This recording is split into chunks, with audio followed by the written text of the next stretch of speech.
All right. Welcome everyone to another Patreon live tutorial. My name is Goro Fujita, and today I'm gonna jump into VR again, which is why I have the headset here. Thanks for your suggestions. I know Dimitri, you're here. You asked for a quill and asked for like how to do smooth movements and stuff like that. I think I can show some cool tricks today. And also there was I think Oliver who suggested to do a morning light scene with clothes flapping in the wind.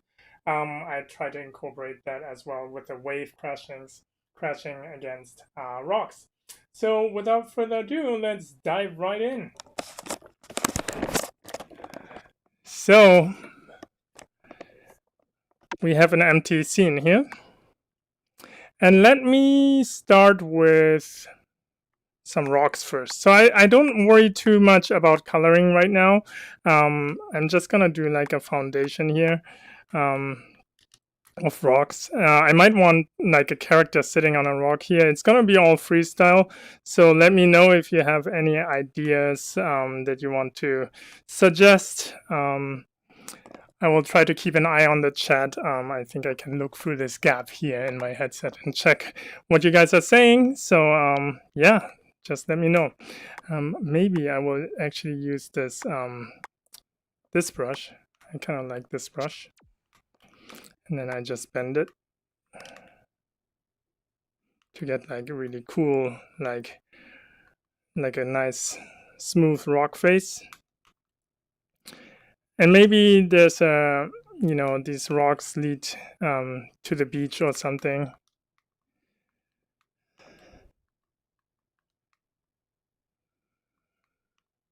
I'm just duplicating here. I haven't done a quill stream in a long time. Hope you guys will enjoy it. I might just actually use like a ground plane here. And then just put a ground plane with the snapping. Maybe make it big. I'm gonna put it on a new layer. Maybe I angle it so it's like a beach. Make it a little bit darker here.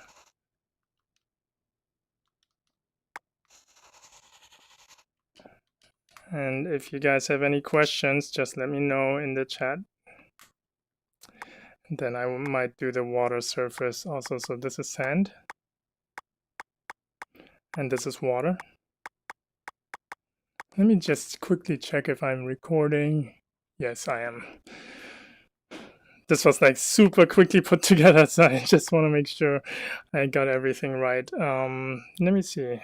Maybe we use like a more turquoise water, something like this.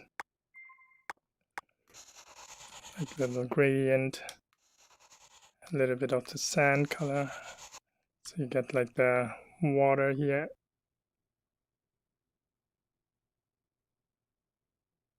Something like this.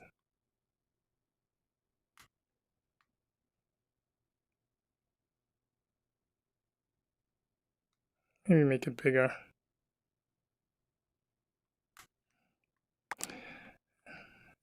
And let's put this in a BG layer background. And then these are the rocks. Maybe these are the small rocks here. Oops. Let me put it here. Maybe a few more rocks over there. Spread them out a little. Maybe it's kind of like a coral reef type of thing. What I'm gonna do here is like I'm just cover up. When you look from here to the left, it looks like there's like rocks and it goes to infinity. So I'm just faking depth here by just blocking the view. Something like this. And I like reusing stuff, so all the brush strokes you put down here you can reuse. So this is starting to look pretty cool. And let me do the same thing here. So it's kind of like a cove type of scenario.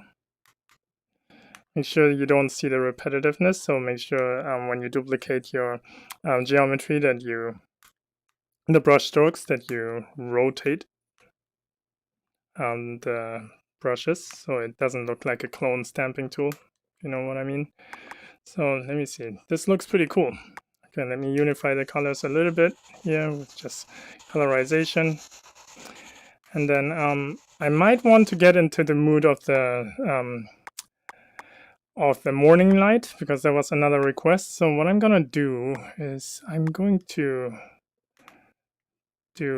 create like a dome, I think. Create a dome.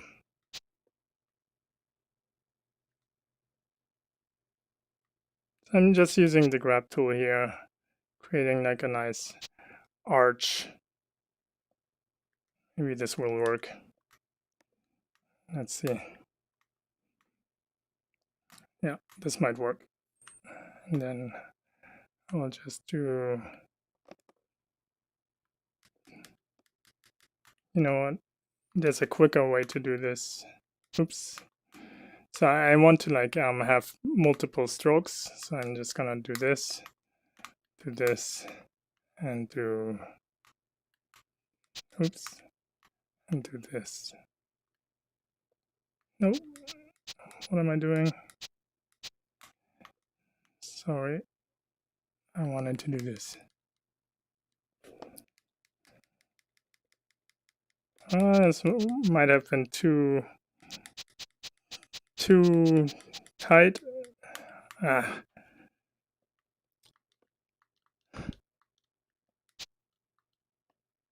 You know what? Let me do this again.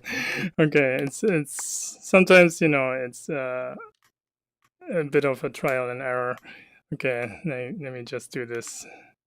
Boom, boom, and then duplicate. Yeah, there we go. Okay, this is gonna be my sky dome. I might just bring it down a little, and then I'm gonna open it up like this. And then morning light has a lot of almost like purples in it, so I'm just gonna purples it.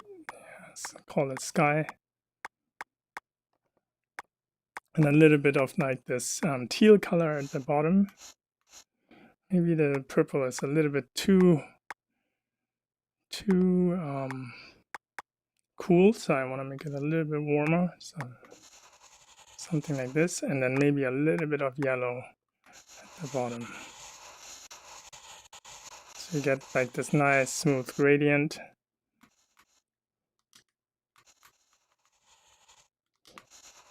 And maybe there's the sun that's coming from the front, so maybe we have like a pretty bright spot here.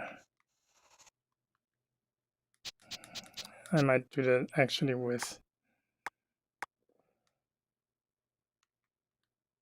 a brush stroke, just a flat ribbon brush.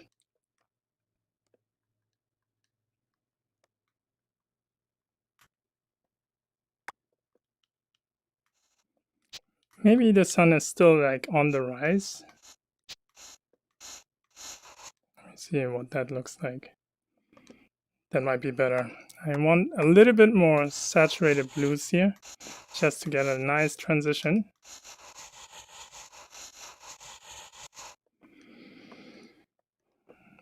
Yeah, that looks pretty cool. Okay. So the person is lit from the front. And let's reflect the sky color a little bit on the water as well. So there's no questions. Yeah, that looks pretty cool. All right, let's keep going. The rocks could use some sky fill. So it's like a little bit bluish on the shadow side. And then it also has a light side. Let me just duplicate this here. And maybe put it in a new layer. Rocks. Highlight. and make it a little bit more warmer.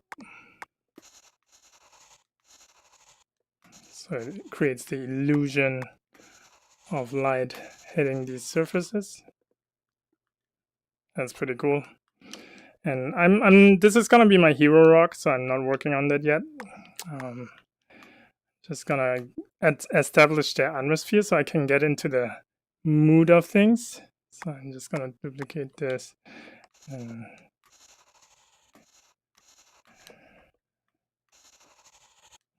this is looking good. And then water.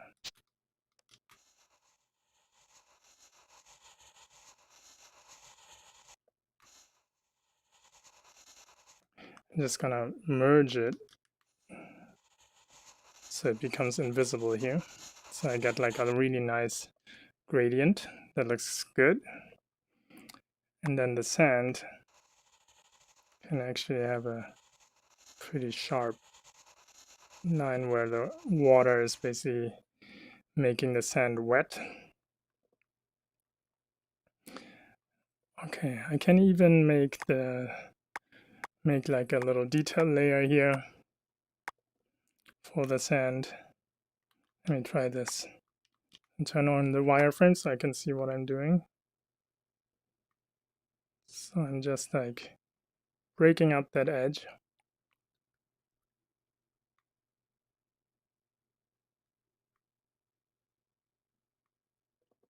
Something like this.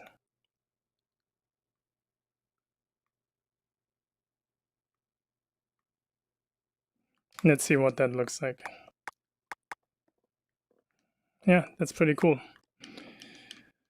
And then I want to put the sand a little bit, make the sand a little darker here. Just a tad. And that's looking pretty good. Just move this down a little.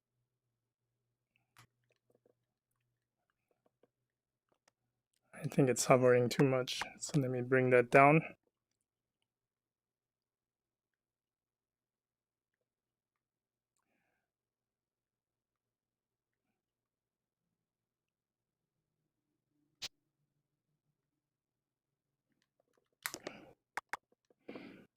Yeah, that's looking good.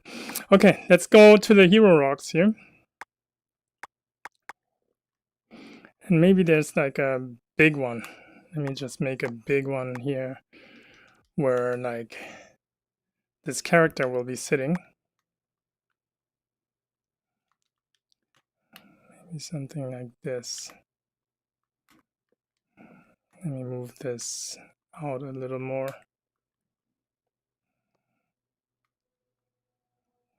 Maybe like this. I might want to make these guys bigger. So let me lock this layer here so I can select everything and move it out. Yeah. So then that makes more sense here, size-wise. Okay, so I'm just gonna grab some of the texture here and sprinkle it on top.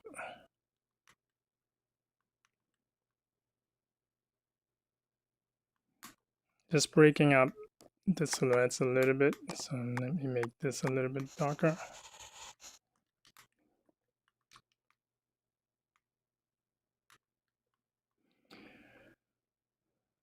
And this is the area where the water hits, so it's a little bit darker as well.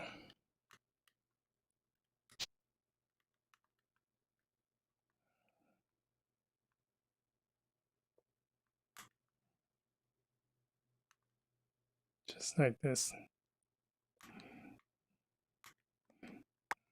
And then maybe some level of detail like barnacles and stuff like that, you know. I can do that with, let me do that with a square brush here.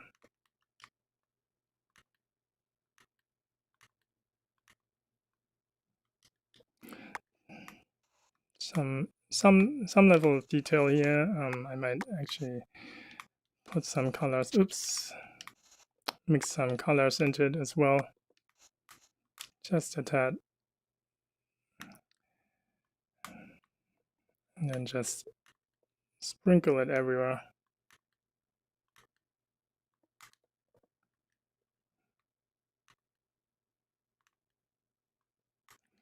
See what this looks like. It looks a little bit contrasty right now, but I'm not too worried about that. I can just colorize it and paint over it. So I can just colorize it so it's more like a secondary read.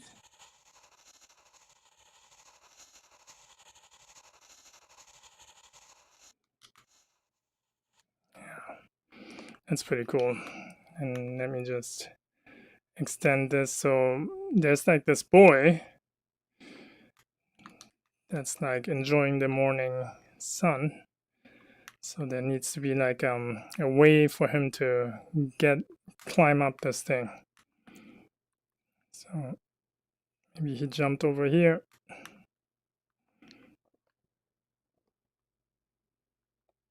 Something like this. It's pretty good. We will give him like a little help here to get up. That is looking pretty good. All right, let's keep going.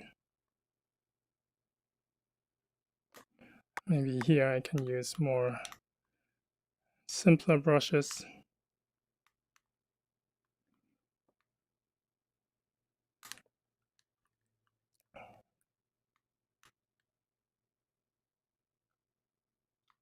I'm gonna reuse this.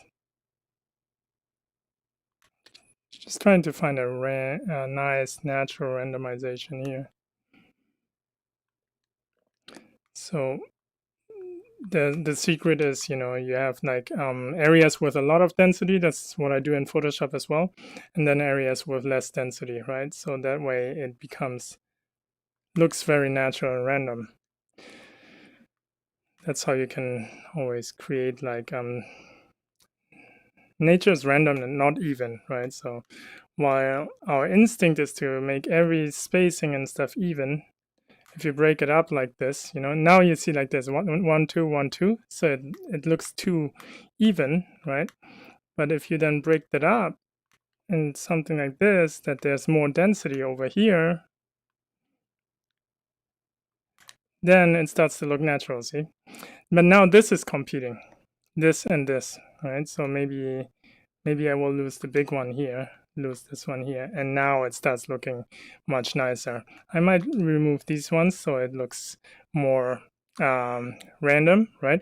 This is really cool. And then you can maybe even put one over here. Maybe here. So it looks like really cool and random, like a cove, like a nice cove. Okay, and let me go further with the lighting. So I'm just going to take these guys and take them. These will be in shadow. I'm just gonna take this one, this one, this one, this one, move it forward, and then duplicate it into a new layer, and then merge it with the rock highlights, and then I just paint over it, colorize it, right? So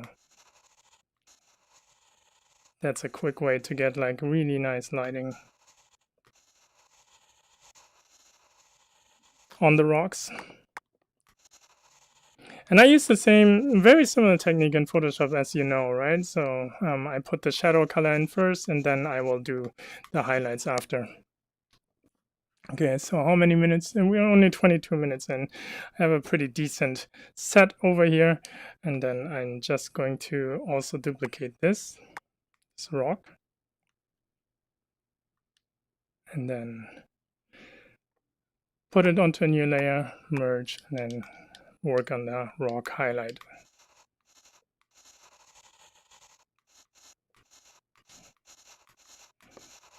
There we go. This is looking pretty cool. All right, now I have this. Let's work on the character maybe. So I'm just gonna have the rocks here.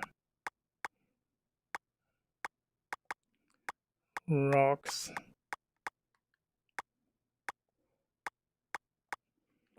And then I think what I'm going to do is I'm going to put a boy in there. I think somebody also suggested to add like a little companion to the character. So I think the boy is being like here, saying like, yay, the morning sun. Maybe he's like sitting in a yoga pose type of thing and really enjoying the morning sun. So he's gonna be like this. Let me see the scale.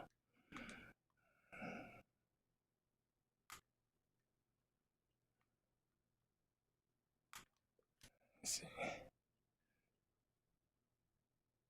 Let me make it a bit darker so you can see it. There he is.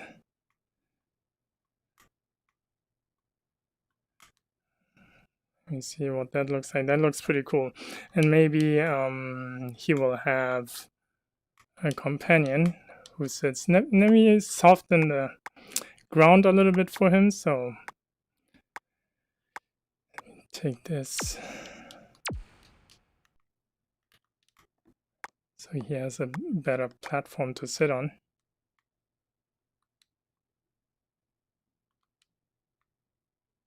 Something like this.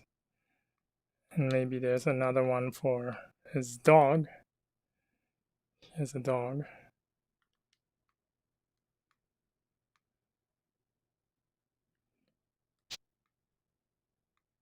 Sits a little bit lower. And then this could be on the highlight layer.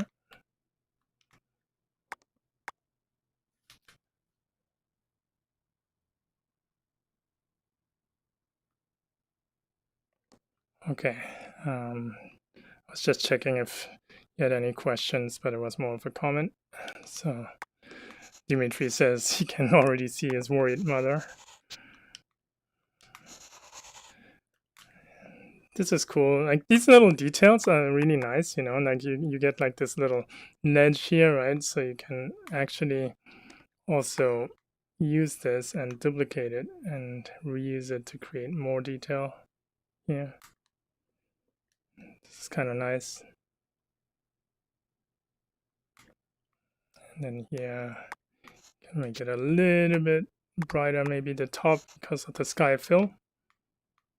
Sky fill coming in. That looks pretty nice.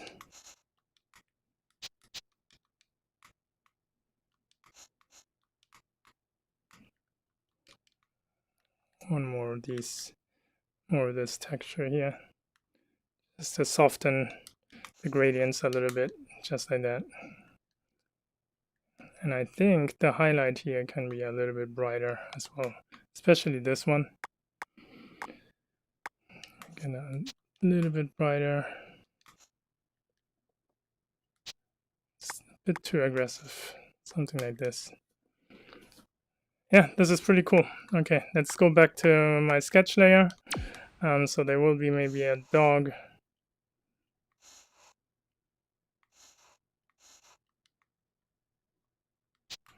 chilling with him.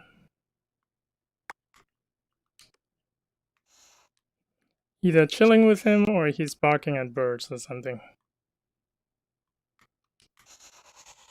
So he might be here. Maybe he has ears like this. Yeah, that looks better. So we have the boy here. Yay! The dog. And maybe some birds here, right? So a bunch of... Maybe it's windy, so his t-shirt is flapping around. So it's windy. And then those seagulls, let's say, they're basically hovering over them, flying against the wind. I think that might be really cool. So I can also show you how I create the subtle movements of the seagulls there. This is looking good. Same rule here, you know, you have a density here of birds, then you leave a gap and you have another smaller density here, and maybe there's another bird back here. So to create some depth, that is looking pretty good, right? So look at that. This is going to be really nice, I think. All right, so now I have the sketch. I can go ahead and work on the character. So whenever I think of making flapping clothes and stuff like that, like it's good to think of how to build the character. Like do you want like wavy hair, or do you want like what kind of clothes do you want? And I think a good thing would be just like a loose t-shirt and some shorts, and that would be good. And one of my patrons asked how do I paint black skin. So let's do like character here. It's a little boy with black skin. Black skin and highlight has a lot of yellows in it too, so it would be something like this. And then let's do the ear here. Let me turn on the wireframe so I can see everything.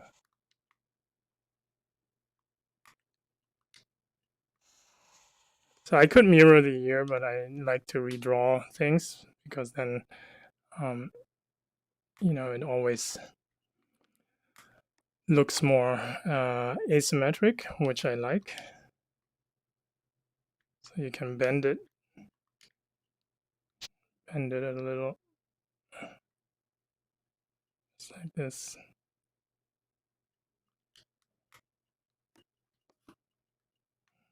Oops. You know what? I have to make sure I want the flat side and the front, I would say. And then let me just redo this again later. So I'm just gonna move the chin forward a little bit. And then he's really happy because it feels good in the morning. So then let me give him some smiling eyes.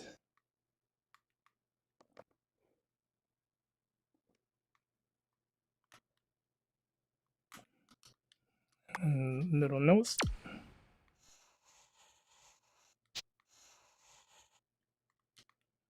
Like that.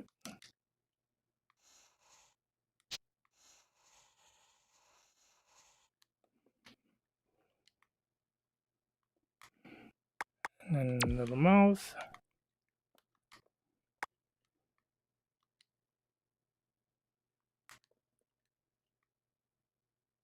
I like to have the wireframe on. I can also use this one if I don't want to get too distracted by the wireframes. So I can do that as well.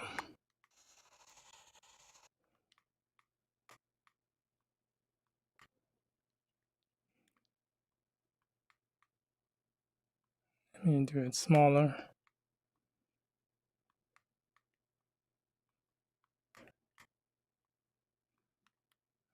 And I might put it on an extra layer so I have the hair extracted. So if I want the hair to wobble in the wind, I can do that.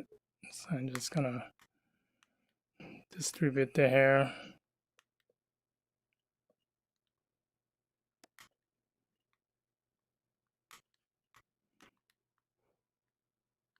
And look from the side. I think I want to give it a bit of volume. Let me give it a little bit more volume.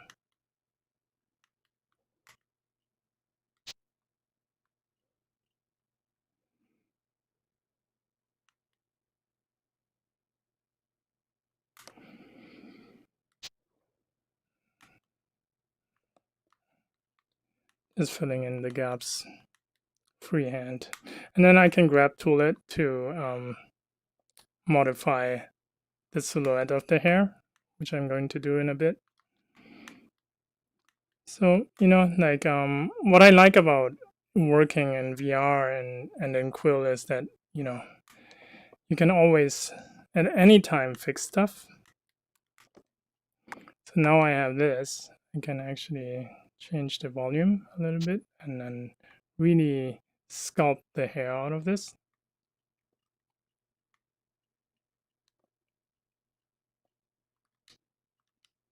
And really work on the silhouette, right? So let me make this bigger here.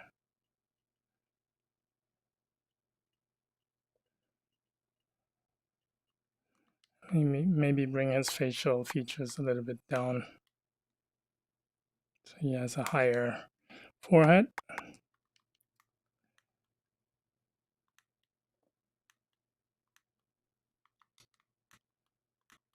I can make this hair wobble a little bit, if that makes sense. We'll see.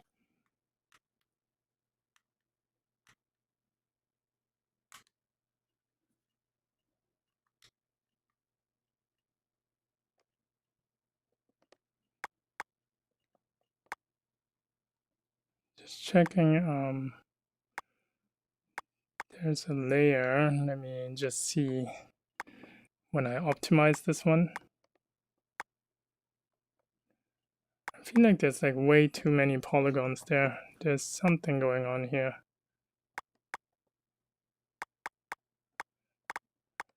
Let's see. Yeah, that looks better. Yep. Okay.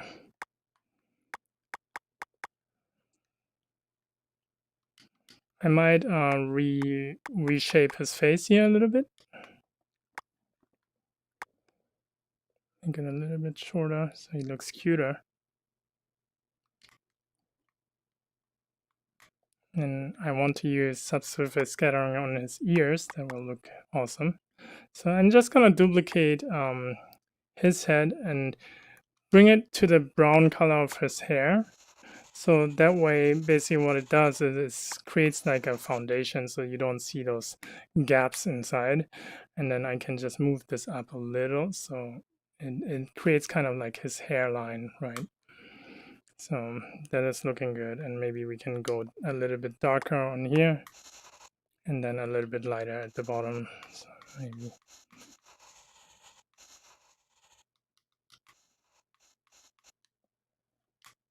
Yeah, that's pretty cool.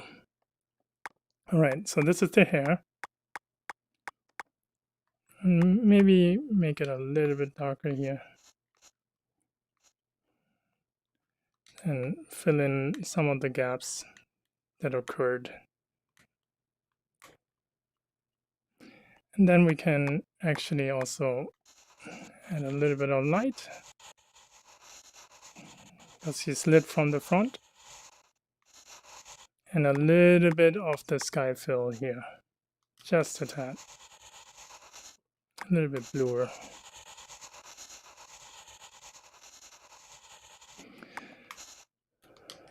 Let's do that. And let me also bring this color down a little, just a tad, like that. Yep, that is looking pretty good. This ear, let's put this ear a little bit further back, make it a little bit smaller, and then it's lit from the front. This is from the front.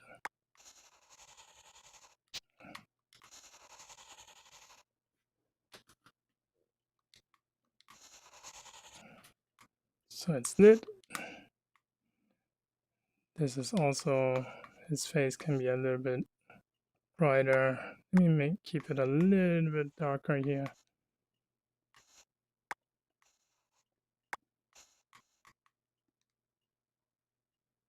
Yeah.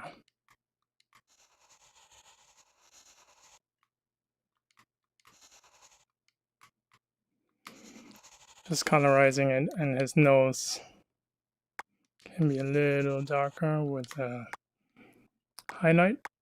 So let me put like a little highlight here. See what that looks like. It's pretty cool. The nose can be a little bit more blending in to the skin, and then let's do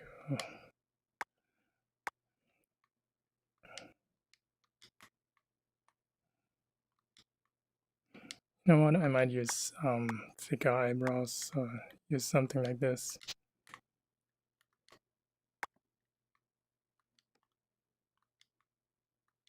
And you know, you can hover the lines over the face because there's no lighting in Quill.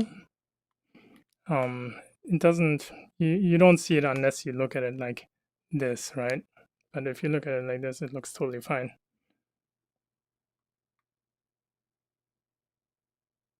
So, all right. Let me bring these. Yeah, it's the same layer. Good. And then for the ears, I'm just going to duplicate them and push them slightly back and show a little bit of the sun coming through, the blood flowing in the ears. So this is pretty cool. Let me just bring this color down a little bit more.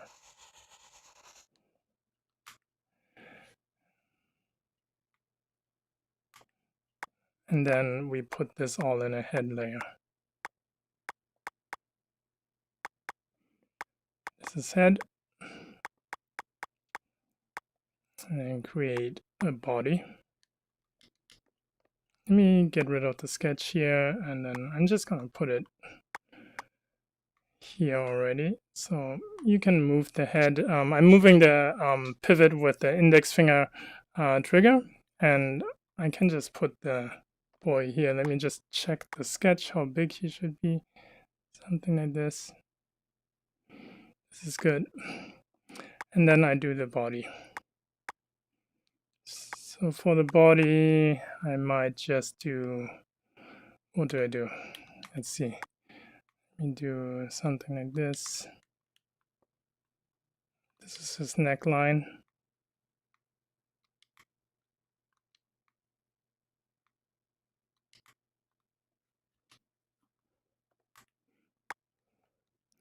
And then, you know what? I might actually do a lathe for the body because I want to let it weigh. You know what? Maybe not.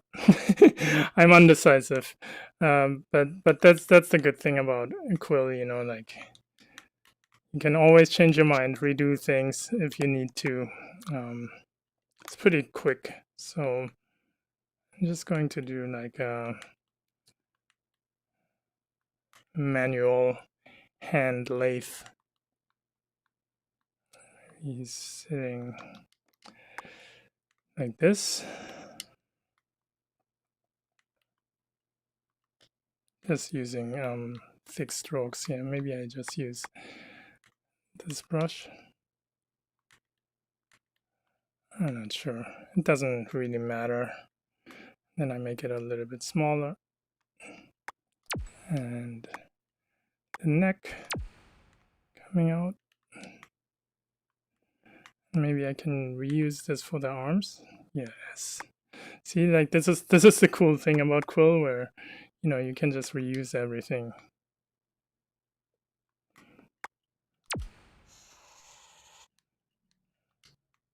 So he's like arms up, arms out, just like this. So the t-shirt comes down like this. And then the arm, I probably do one side and then flip it over to the other side. So this is going to be one arm.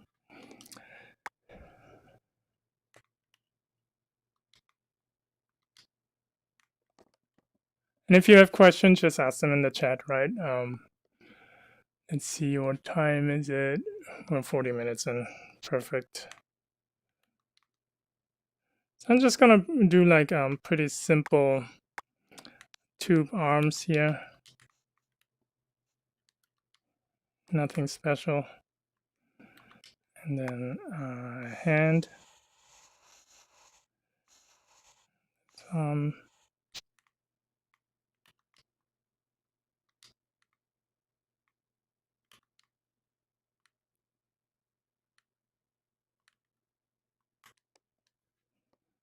A little bit small.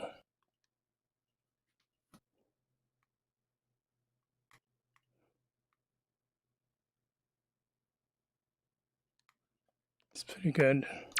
And then he has maybe orange shorts, red shorts. So let me just draw this, something like this, and then let's see. He's sitting like this.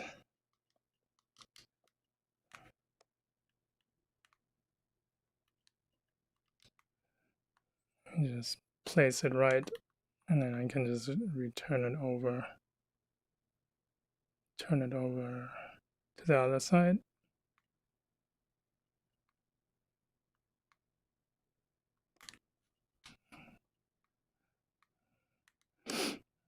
Maybe his knees coming up a little bit more. Yeah, that looks better. And then just feet. Maybe he's barefoot. He wants to jump in the water later.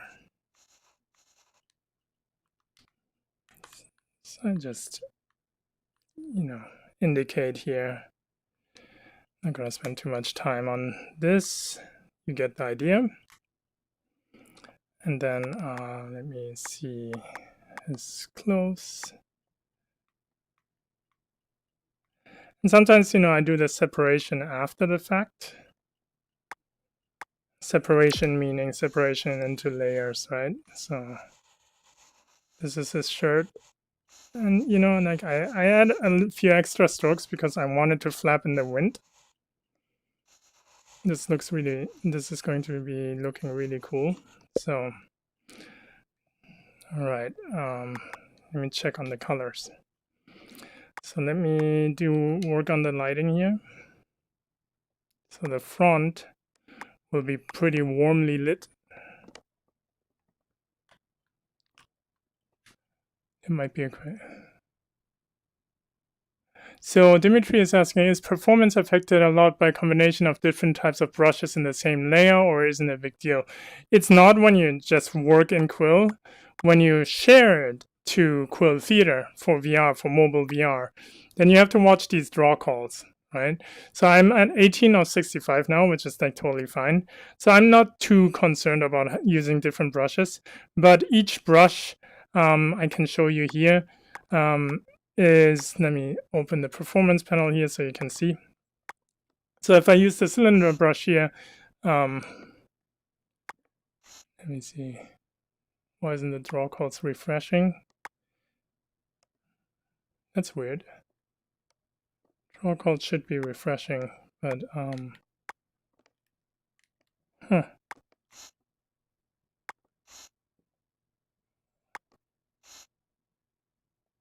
Oh, okay, yeah, because I haven't used these brushes yet in what's visible. So let me make everything invisible so you can see what's happening. So yeah, duh, logical. So basically, let's see, this is like the same brush as this one. So let me hide. Oh, I separated the shirt.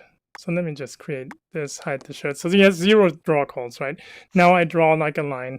This is a draw call. And like the tool fetches information of what kind of stroke I'm using. I use the second one, which is this one. It's considered another different stroke. This one, another different stroke. This one is the same as this capped cylinder brush, so it's the same. This one is the same as this, just with a hard edge. But this one, yeah, it's still the same with the ribbon brush, but this one is an extra brush, right? So you can have up to 4 draw calls in a single layer if you use different brushes. So now it becomes fatal if you duplicate this multiple times. You can see the draw calls go up exponentially, right? So that is something to watch, especially if you do like a VR narrative or something bigger, right? Then you have to definitely watch it. But for this matter, it's not a big deal. I kind of have this in the back of my head, but because I know what I'm going for, I'm actually not too concerned about draw calls or something like that, if that makes sense. All right. Let's go back to my shirt. I think I separated it into, I wanted it in the same layer as this one. Okay, perfect. Let's just keep drawing, colorizing now. So this is the front. The front will be hit by a really warm highlight.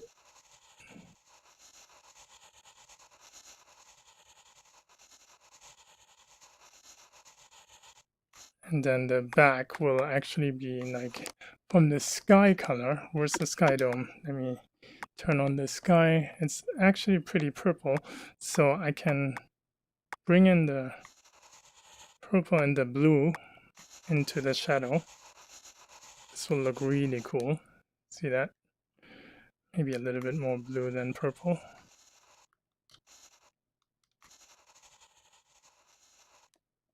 Yeah, this is looking really nice. Okay, I love when the light is starting to work. It's just so satisfying. And then the neck can be a little bit darker at the top and brighter. Oops. Come on. The neck might be a little bit too long, so I'm just gonna bring the head down like this. Simple. And then the arms, same thing. Maybe I do the blue shadow first, and then I do the highlight.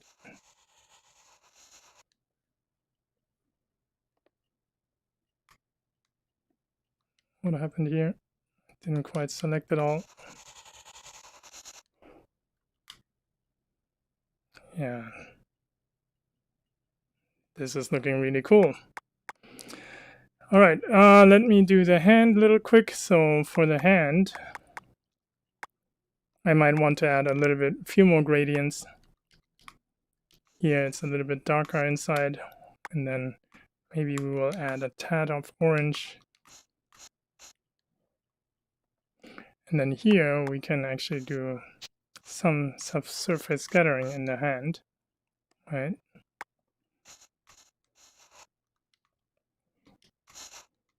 Just a tad.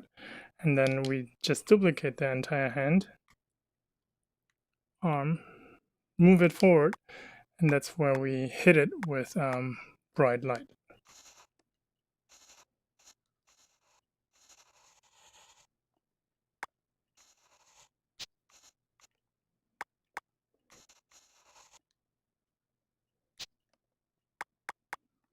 Something like this.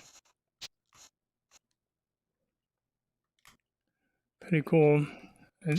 I think it's a bit too bright. So let me do it like this.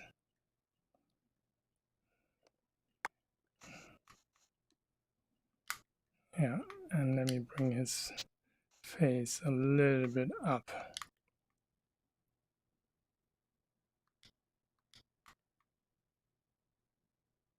Just a tad. Just a tad. Yeah.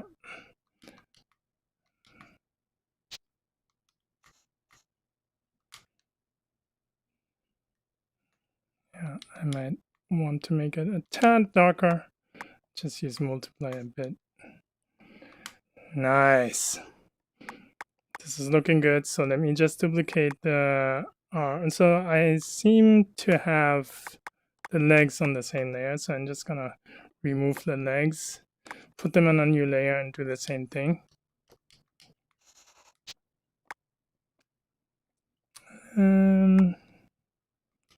Colorize it a little bit and make it actually a little bit darker here. Oops. I only want to select the skin here. Pick this color, make it a little bit darker. And then I'm just going to duplicate the legs, move it forward, and then add the highlights. Just like this. Cool.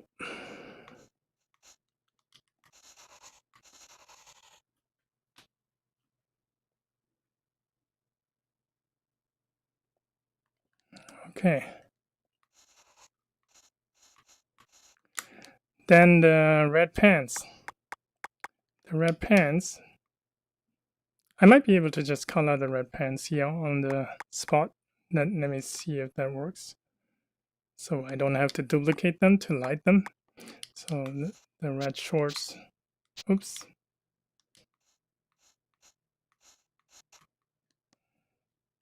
Might actually work just like this, the way I painted them.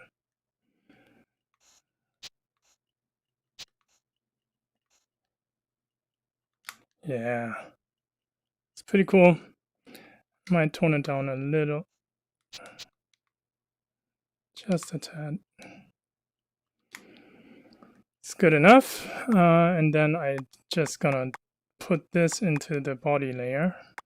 You know what? Yeah, body layer. So this is the body, and this is going to be the arm. So for the arm, I might actually break it up into a rig. So now I have this arm in this folder. I'm just gonna put this arm in another folder, this arm in another folder. So now what I can do is, this is the hand,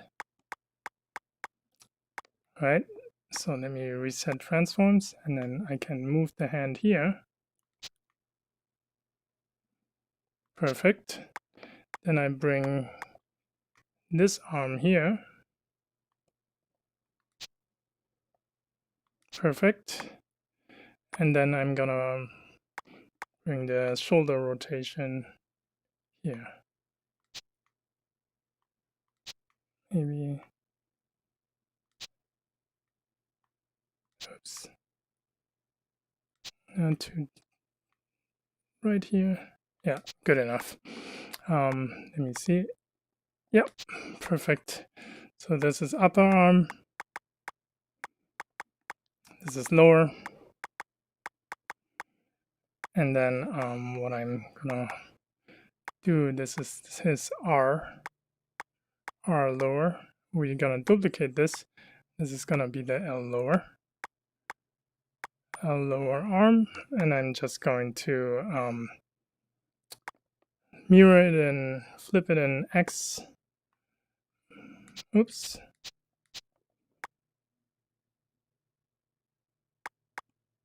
What happened? Oh, okay. I duplicated the wrong, I think, layer. So this is the R, and this is the L. I think this should work now. And then I flip it in X. Yeah, there we go. And I just place it here. So now when I turn on auto select object by group, and I turn on off scale and translate, I can actually, you know, puppeteer it like a rig, which is super powerful, right? So but let me turn this on for now. And I think he's pretty, oops, see, I have to turn this off.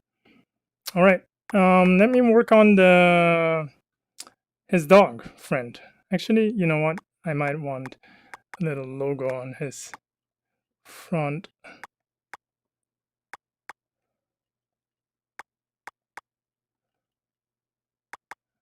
I don't know, what could it be? Maybe he likes waves or something. So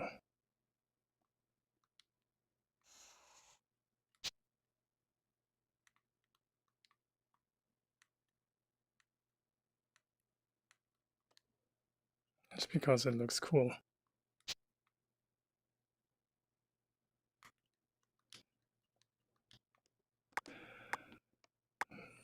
Maybe it's also warmer color.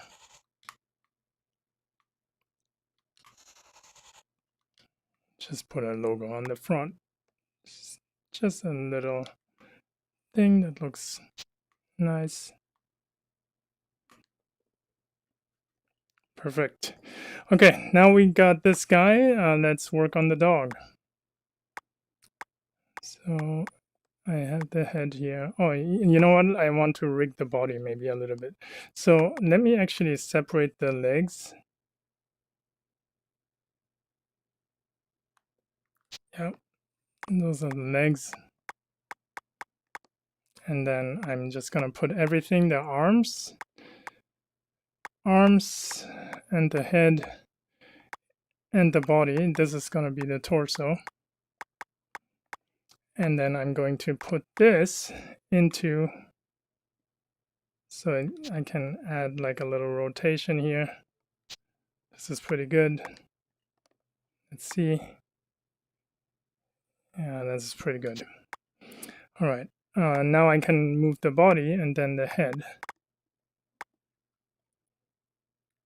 Yeah, okay, the head is wobbling, that works. And then let me just fix his hair here a little bit.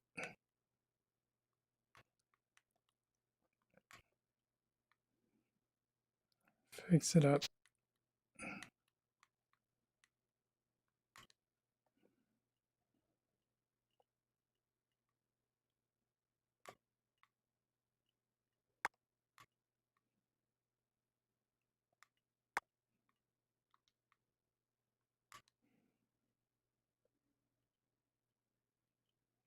I think his ear is a little bit too far back.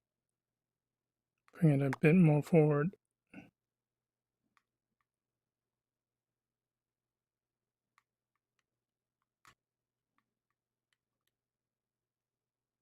Yeah. Okay. Now let's do the dog. I don't know what this layer is. Oh, this was the sketch layer. Okay, let's do like a little dog. Maybe he's white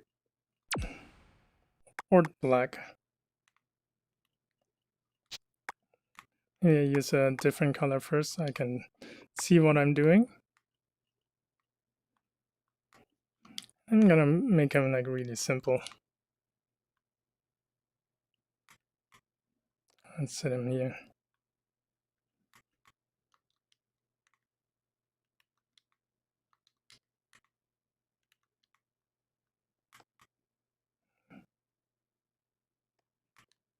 A bit bigger.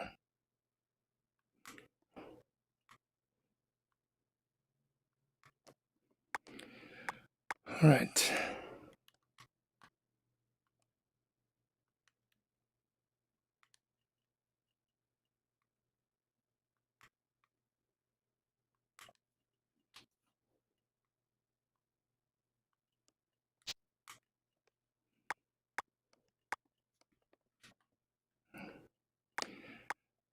Just put the nose.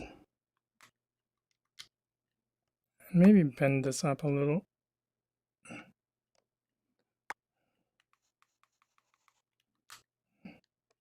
Yeah. Make this a little bit thicker. Neck.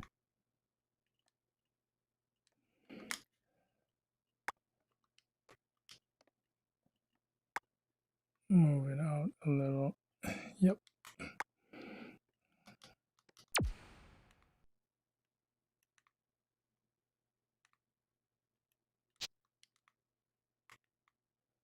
Something like this.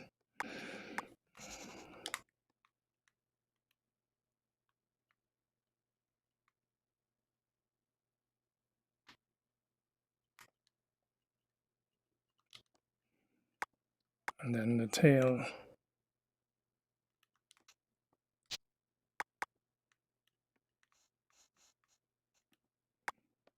I use a lot of the line tool with in conjunction with the grab tool. That's really, really powerful. So a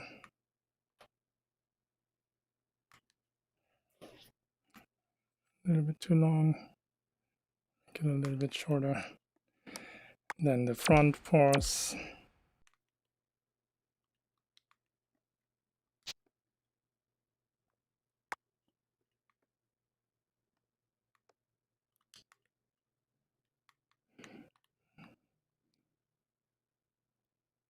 I love how you can always duplicate basically everything and reuse everything to your advantage.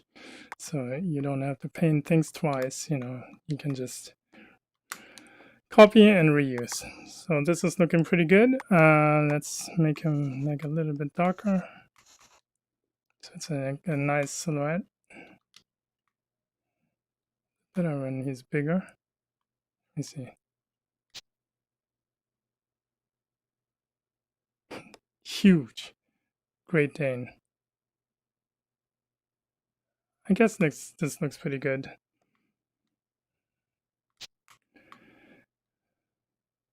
Let me see if you have any questions. Nope, no questions yet.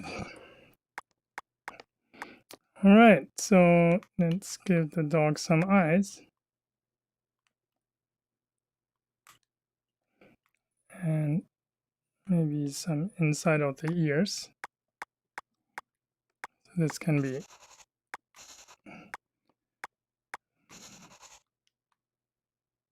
something like this.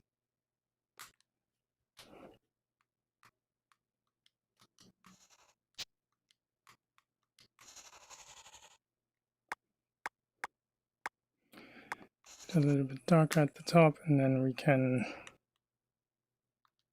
add little highlights. Oops, it's too aggressive.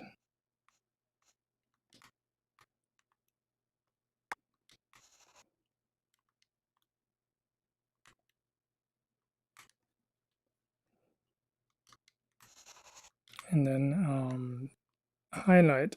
It would be because it's it's a morning sun, you know, or sunlight in general. It's gonna be a pretty warm highlight on the black.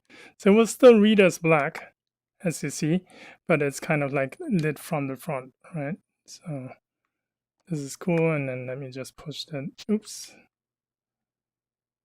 Let me just push that back so we don't see the lighting, only the top. Maybe make it a little bit thinner.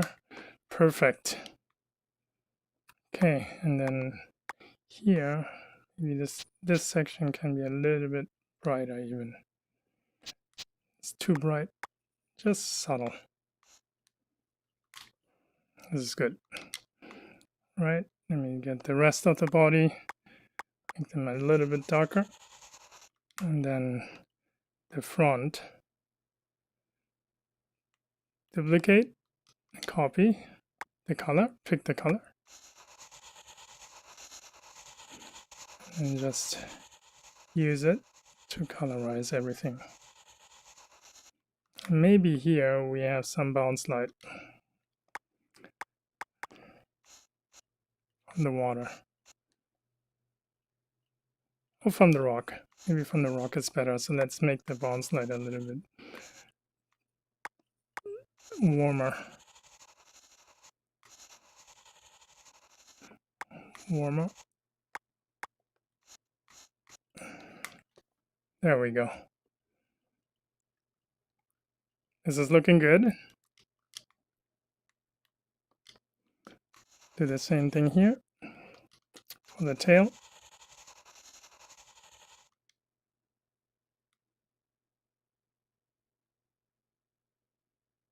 Something like that.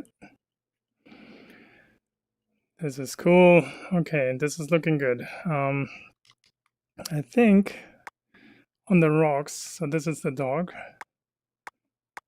This is a sketch. Oh, I need also the seagulls. So what I'm gonna do is like just fix the rock a little quick. I think where's the main rock? This is the detail layer. I want to make sure that he's actually sitting in the highlight.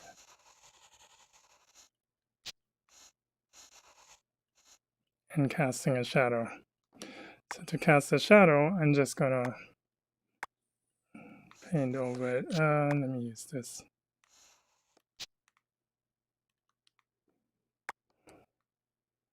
This brush. Cast a shadow.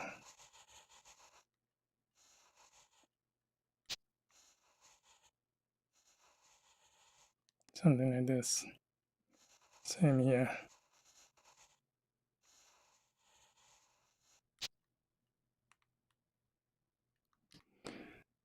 Just paint the shadow in.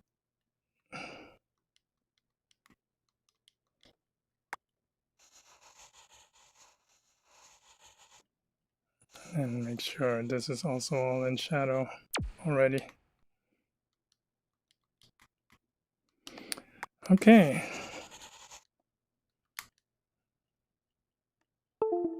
This is looking good. Look at that from this angle. It's really nice. Okay, let's keep going. I need the, so these are the characters. So now I need the seabirds. Bring up the sketch again, and then I will have a seagull. Seagull. And I'm gonna make them really simple. I think, you know, I want them to be a little bit like sketchy seagulls. So I'm just gonna draw them freehand.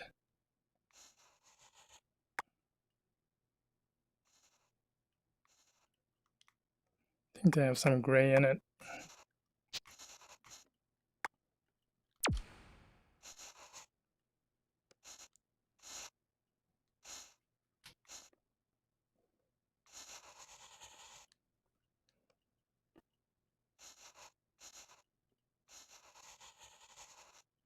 Something like this. Oops.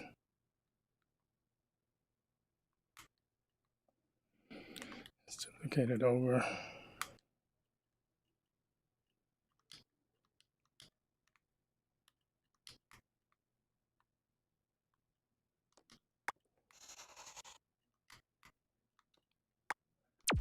So they will be moving in the wind.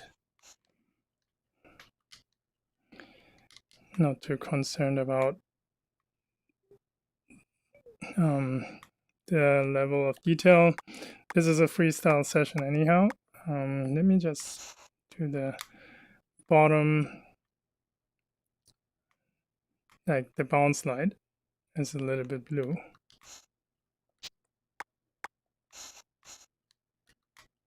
That looks good. And the top is brighter.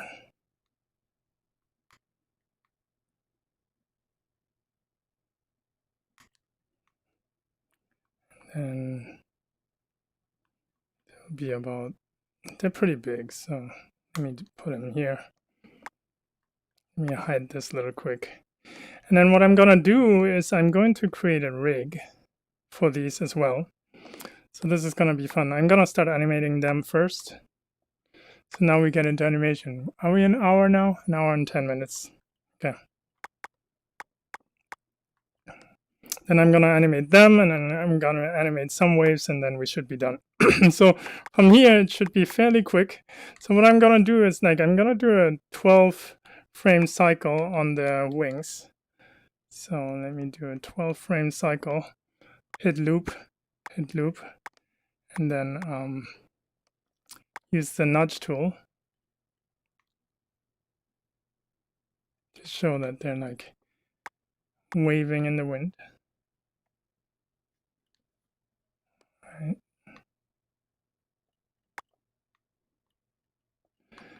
And then I do the same for this one.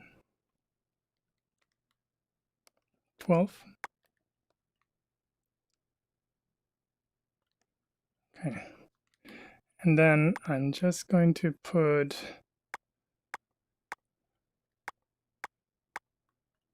the wings in one. Let me see. And then they will flap every now and then. So I'm going to auto. Where's the pivot? So they're gonna fly like this and then flap, flap, up.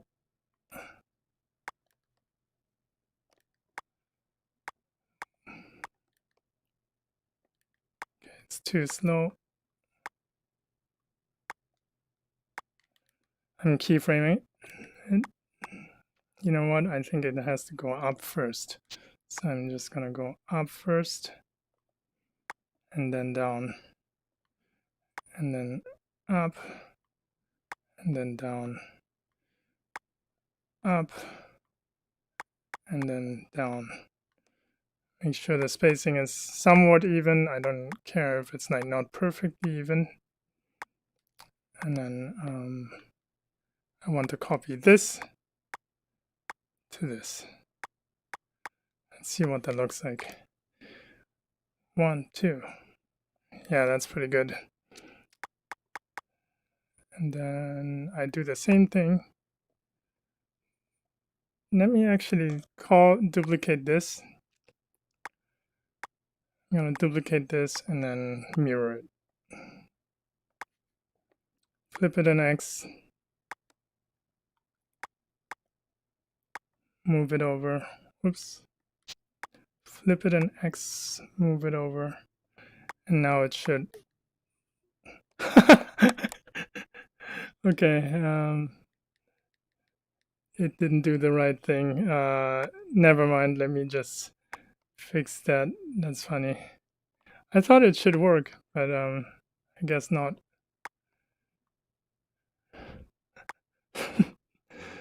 That was excellent.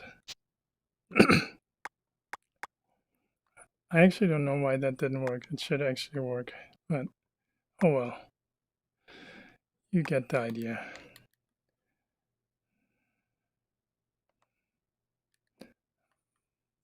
Okay. And maybe we do one more here, here, up, up. Oops. I have to have auto key on. Up, up, down, down, up, up, and then copy this key over. Copy this key over. So let's see what that looks like.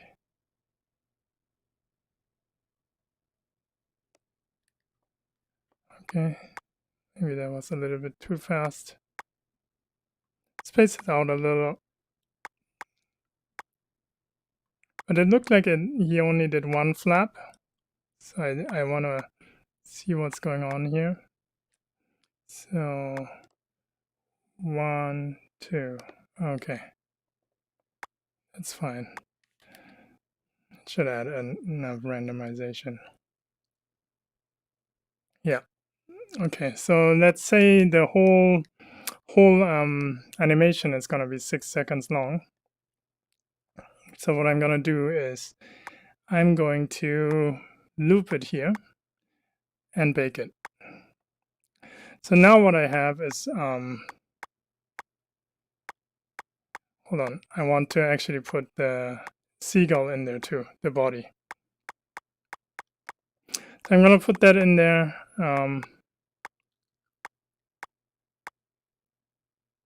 Yeah. And then I bake it.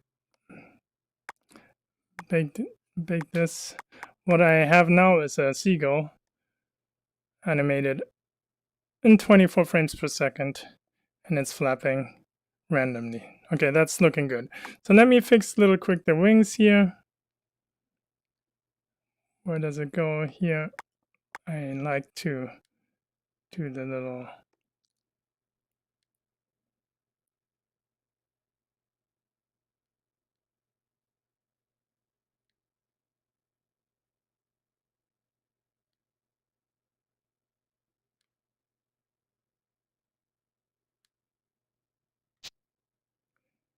just like this.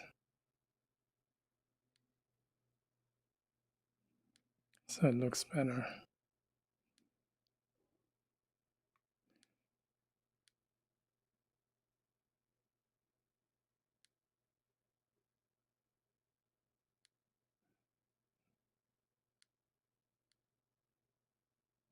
Just a follow through animation.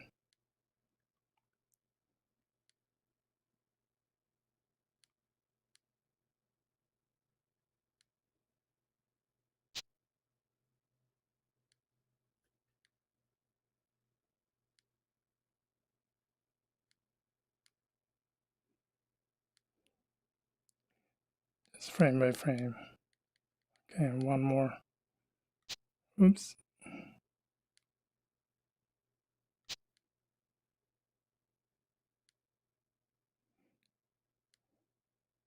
Just like this.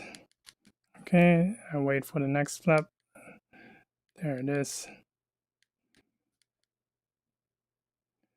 Next flap. Boom. Boom. Just gonna do it super quick now.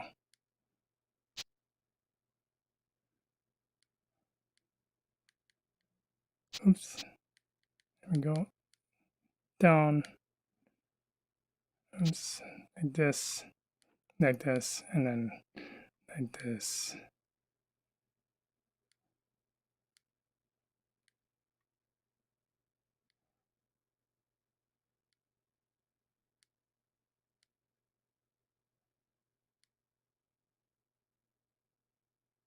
Okay.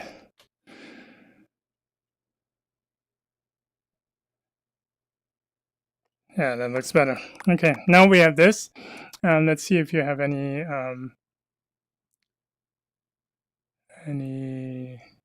Oh, my webcam crashed.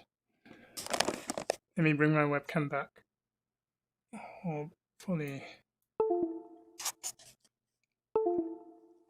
Hopefully I can get this back going. We'll see. If not, I would have to just leave it this way. Sorry about all the technical difficulties today. I don't know what's going on. Stuff like this happens all the time. But I think the camera is back. Let me know if it doesn't come back again. Okay, now I have this baked. So this is Seagull 1. And then let me bring back the sketch layer. So the cool thing is now, Dimitri, you asked like, how do I get those smooth movements? You know, what I can do now is I can create like this, the seagull. Maybe it's like a 10, let's say the loop is, one loop is 6 seconds long. So maybe I want like a 12-second cycle. So double the 6, right? So it's about 12 seconds. And I want the seagull parent layer to loop at 12 seconds. So it loops twice, right? So during that time, what I'm going to do is like I take the seagull 1 and I'm just going to duplicate him a few times. So let me just transform it over here. I'm just going to put it over here. And I'm going to put another one here, another one here, another one over here, and one more over here. All right, so now we have like the seagulls flying all at the same time, synchronous, right? So we don't want that. So what we're gonna do is I'm gonna animate them in at different timings, right? So what I'm gonna do is, so the cool thing is that I know that I can just trim these. Let me just remove all the keyframes here so it's not confusing. I can now offset them at my own will because I know they're looping perfectly at 6 seconds. That makes sense. So let me do something like this.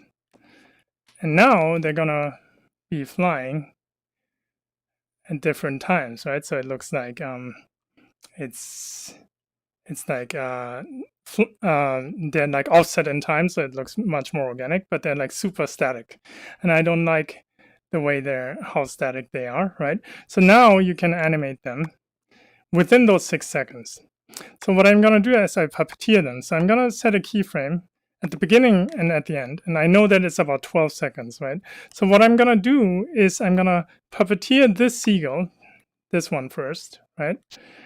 And I'm gonna basically close the loop perfectly. So I'm gonna hit record. I'm just gonna fly the seagull now, hit play. Maybe it comes forward a little bit. So I really feel the seagull flying. And as I get close to the end, I let go. right?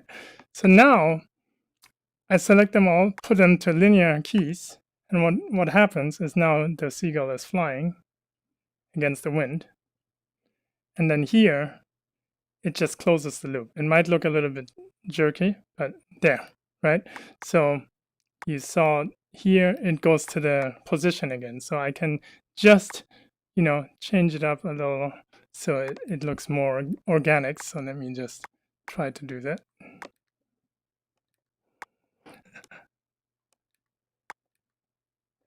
Maybe I can do tweening here, interpolation, change the interpolation to spline.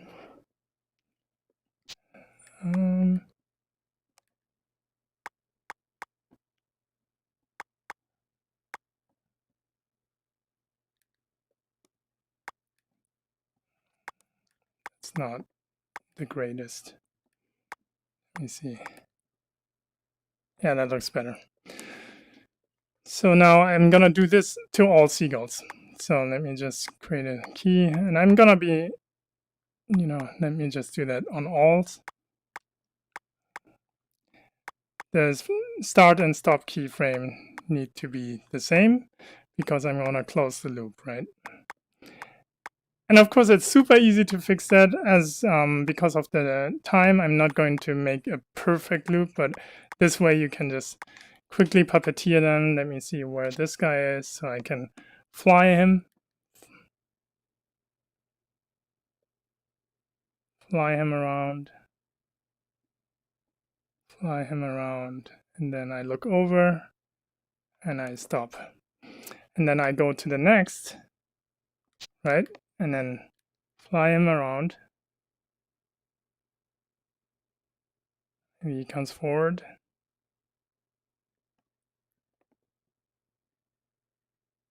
And let go. And then I do the same with the next one. Where is he? Here. So, oops, fly him around. Maybe he goes forward, comes back. 12 seconds is up now. Now he's cycling. And then I do the, where is he? Over here. This one.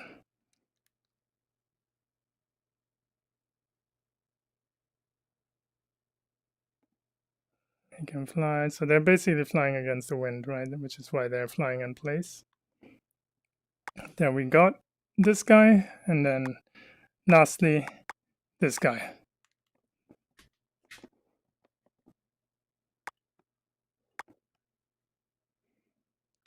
Play.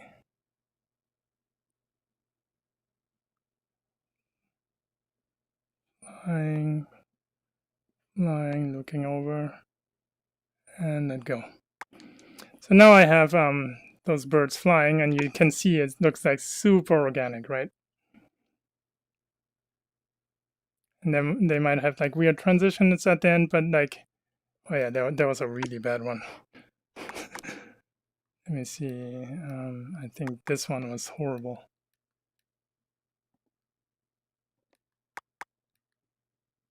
Yeah, why does it do it? I think it's a wrong key. Let me just copy this one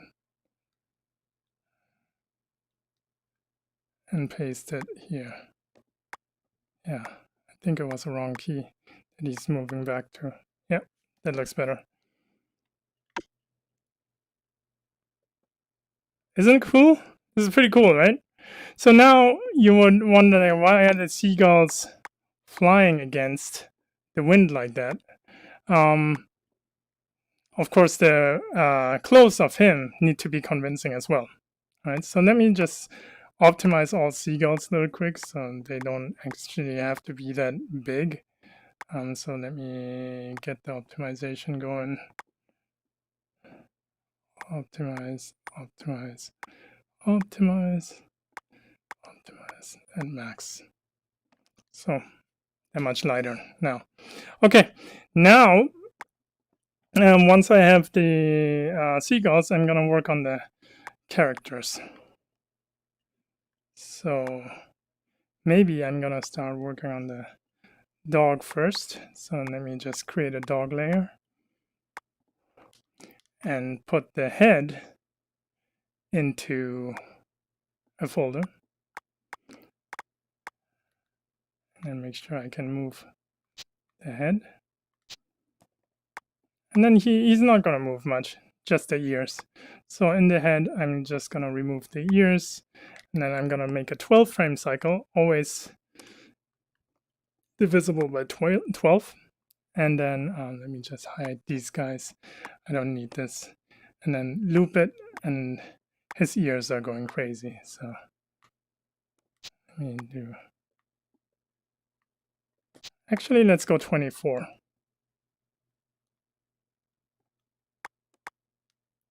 24. So that's better.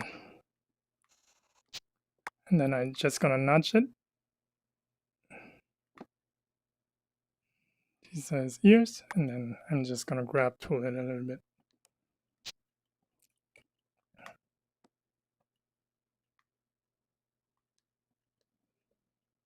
So yeah, that looks cool. Okay, his ears are flapping in the wind.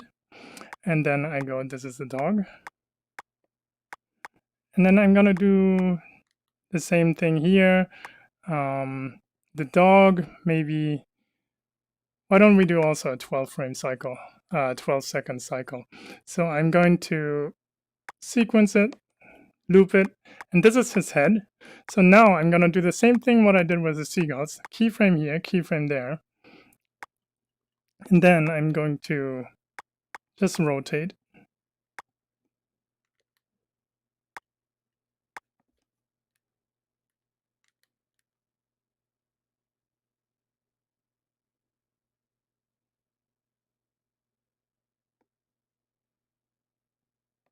Just looking around, and let go.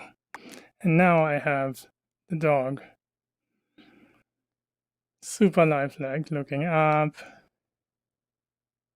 This is how I get those subtle movements, Dimitri. You know, I did the same thing with the mushroom arms, just like that. I'm going to show you now what I did for the arms in the mushroom now. Okay, so the body, I'm going to do a 12. Let's do a 24 frame cycle as well here. 24 frames, and then I'm just going to create the boy layer here. And I'm also going to go 12 seconds. 12 seconds loop. Sequence loop. All right, so this is going to be cool. This shirt in the wind is pretty easy. You can just feel the wind here. You know, I use the nudge tool first. The nudge tool is really good to add like those vibrations, right? Oops, I have the neck in there. Have to be careful. And then I use the grab tool to add some more bigger movements.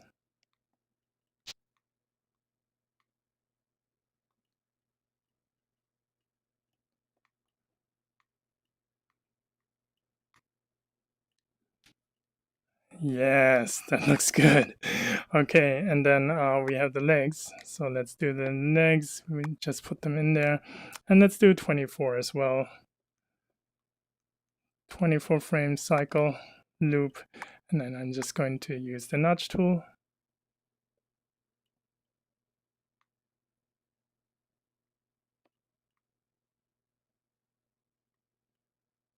And just wiggling it.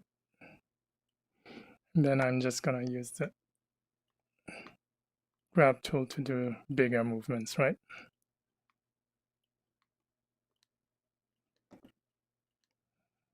Yeah, it's starting to work really nicely.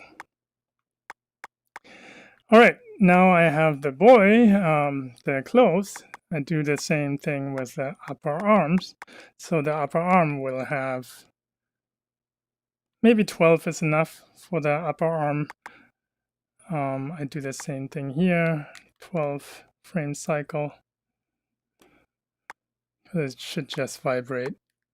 And then Let me just use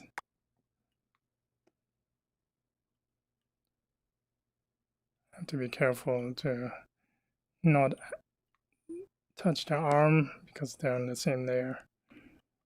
Of course I could separate them, but you know, maybe I should have. But anyway, you get the idea. So I use the grab tool to do like bigger movements here. Yeah, that's looking pretty good. And then I do the same thing here. I'm just going to use the grab tool because it's a very subtle movement.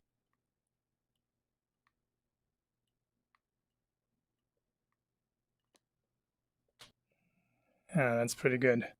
Okay, and now I can actually animate the arms. So what I'm gonna do now is I'm gonna, oops,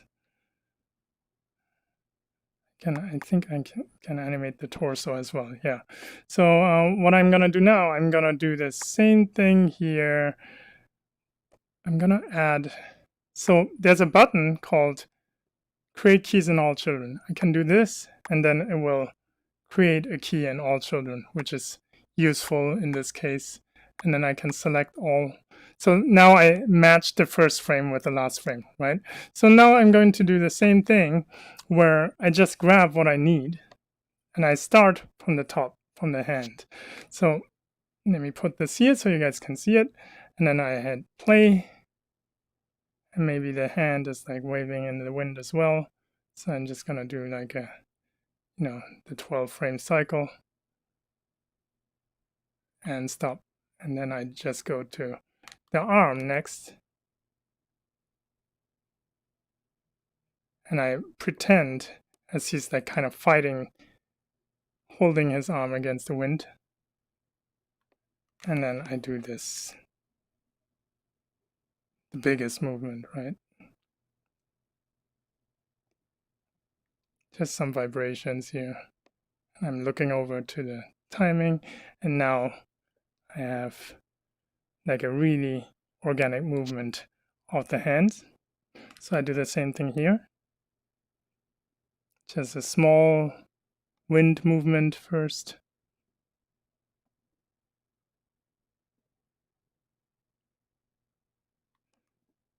And then back. Same thing here. So you can animate this in real time, which is like kind of crazy, right? It only takes 12 seconds for like a very complex movement. And then I do the bigger movements here.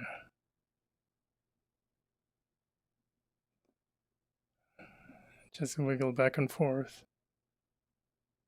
And then let go right before it reaches the end. And now I have this. And this, oops, this looks pretty cool because there's like a lot of movement. And now I can add the head movement, right? So I do the same thing here. Let's see, I had a key for the head. So, you know, I can do, maybe he looks over to his dog and looks up again. Let's see what that looks like.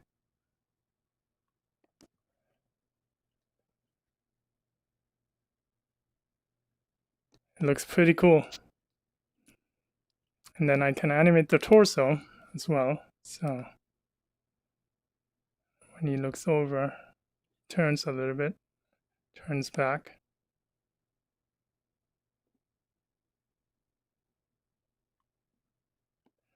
And then I have, oh.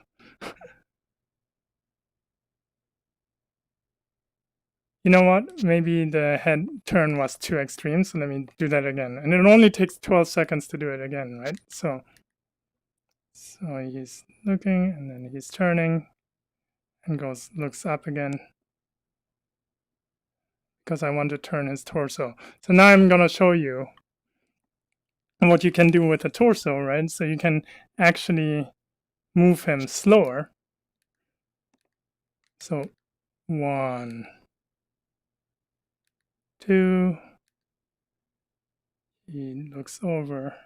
So you can actually, what you're seeing here, and you can actually animate him, not puppeteered, but like you just keyframe him. So let me just make sure he looks over, and then he looks back up again. Back up again. Maybe he's leaning back a little, leaning forward, leaning back a little, leaning forward, leaning back a little, and then select all. I'm gonna do this in spline curves. And now it looks more natural when he looks over, because it's like the body is not wiggling. I have actually keyframed animation, right?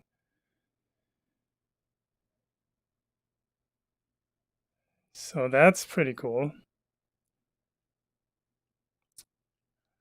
All right. And then we're almost done. Let me see the time. We're like at 1 hour 39 minutes. I'm gonna do the water. I have to turn this off. This is pretty cool.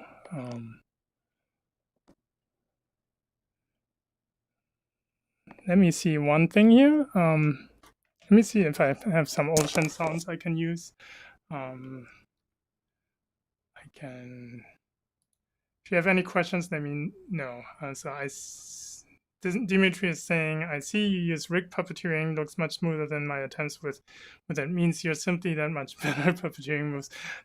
I mean, you know, like you can remove keys to make things smoother, you know, like there's many ways to approach this. If you puppeteer with a grab tool, that's different, you know, and that can get a little bit hairy, but with the transform keyframes, it's actually pretty easy to do. So let me just see here if I have some ocean sounds, so I can bring them in so you guys can get into the mood, right? So let's see. 1 second.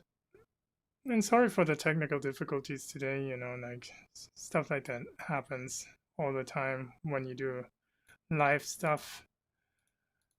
What can you do, right? So I think I have a bunch of ocean stuff here, so I'm just gonna copy this in. I don't know if I have seagulls. Hopefully I have seagulls. Let me just quickly check. Yeah, might have some seagulls, and then I will also look for wind. Let me see if I have a wind here. Okay, so what I'm gonna do now, I'm gonna import sound, right? So I'm gonna import sounds. Let me see, ocean sea ambience. That's pretty cool. Okay, I'm gonna make it quieter so you guys can still hear me. But let me know if it's too loud for you. But I think it should be fine. So I have also like wind here, which will be really nice. And just gonna loop it here. Loop it, and then the ocean can actually also loop.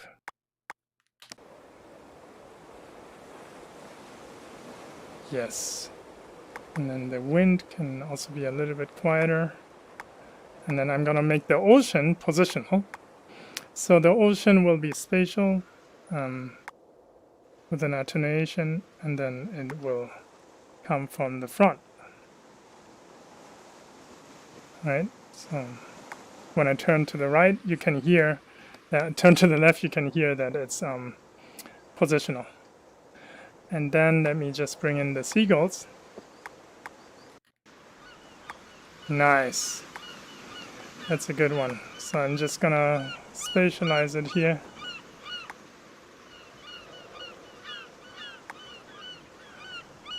And then maybe, yeah, 1 is enough, I think. You know what? They're moving around because I accidentally left the record on. So let me just change that little quick. Okay, so again, the ocean. I want the ocean to come from there. And then the seagulls from there.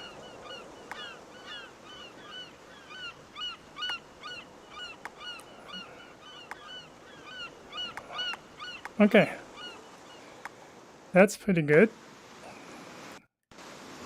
And I think I have to loop the seagulls differently to loop the seagulls properly here, because it's just a sample that ends. So I'm just gonna do this and loop it here. And here, if it loops correctly. Yeah, perfect. Those are seagulls. And this is ocean. Wind, actually. And I'm gonna put this all into a folder SFX, sound effects, not special effects.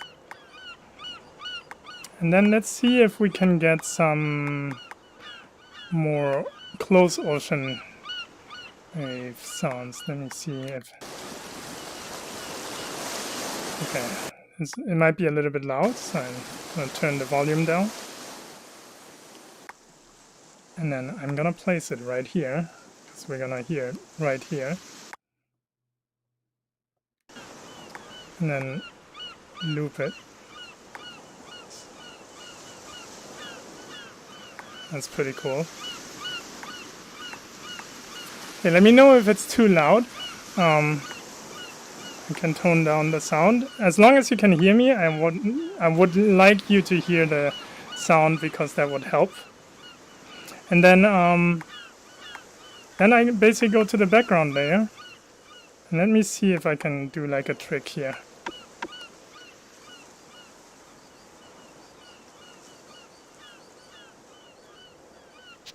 Let's see. Trying to see if I can do like a little trick here.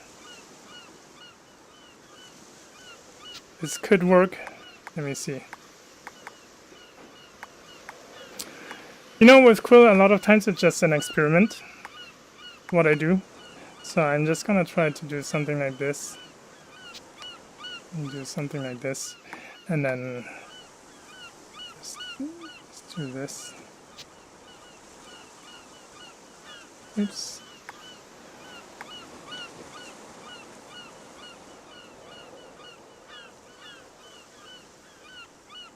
Something like this. And turn on the wireframe so I see what I'm doing.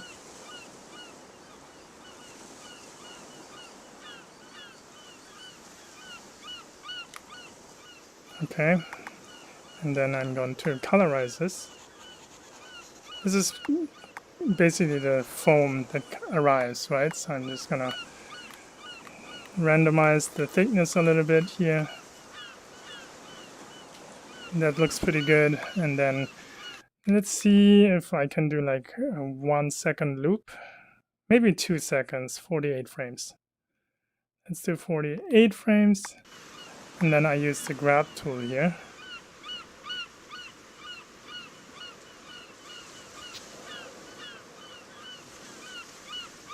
So this is where it's a little bit tricky to get the timing right, but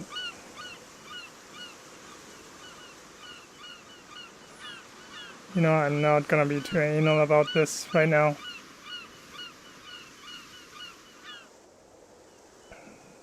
That looks pretty cool. Okay, so now let me see if I can do something like... Yeah, that looks pretty cool. Okay, now I'm gonna do the background. Can be maybe 6 second loop, right? Like 6 seconds should be enough. And oops, sequence loop. And then I'm just gonna do the waves here. So it's like 1, 1, oops, 1, 2, let me. Oh, that's pretty good. That's pretty good. So I'm gonna slow start it. No, it needs to be this. Yeah, okay.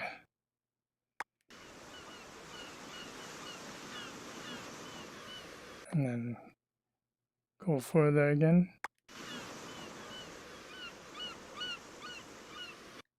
Okay, I think I would do it differently. So let me bring it back here. And then it goes forward and goes backwards. And it goes forward again. Forward. I might have to make the loop longer. I will see.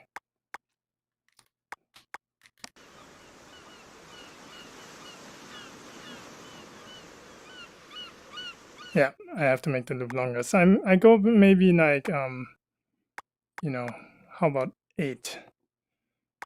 Let me go 8. But it's looking pretty good. Like I'm pretty satisfied with what it's looking like.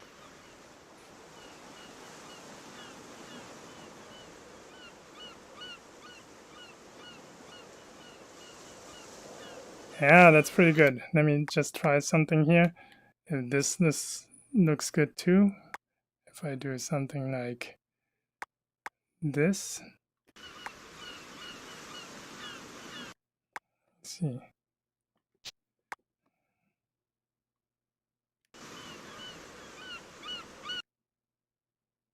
Let me just make it a little bit more transparent by selecting all frames.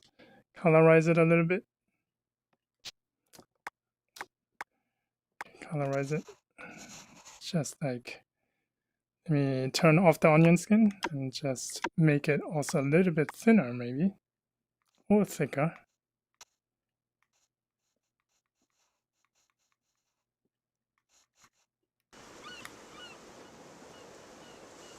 Oops.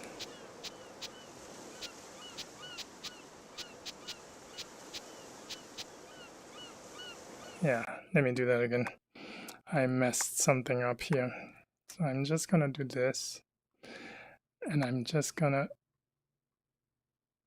offset it. And then I'm gonna select it all. And then I'm gonna colorize it. Oops. And then I'm going to thicken it. Then maybe even bend it differently.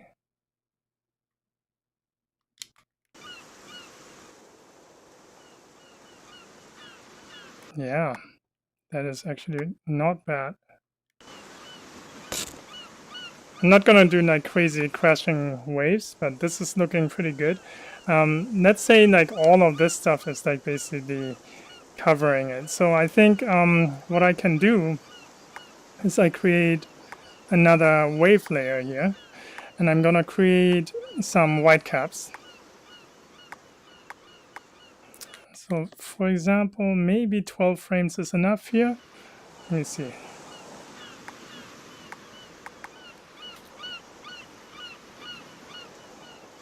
Okay, I'm making sure. Oops, why isn't it working? Because it's not looping. So I'm gonna do something like this.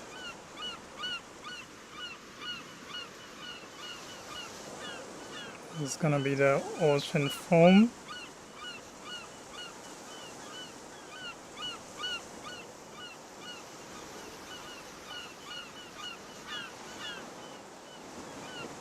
It's pretty good. So what I'm gonna do here, I'm gonna select them all, colorize them a little bit, and then duplicate it, and then make it really warm highlight. There we go. So we have this going on. This is pretty good. And then let me see. Let me duplicate it a few times. And also offset it in time. Make it smaller. And I think I can extend this background layer. Let me just, where's my ocean layer? Wait, where is it? Let me find it. Water layer. Let me duplicate this layer, take it outside, and make it larger.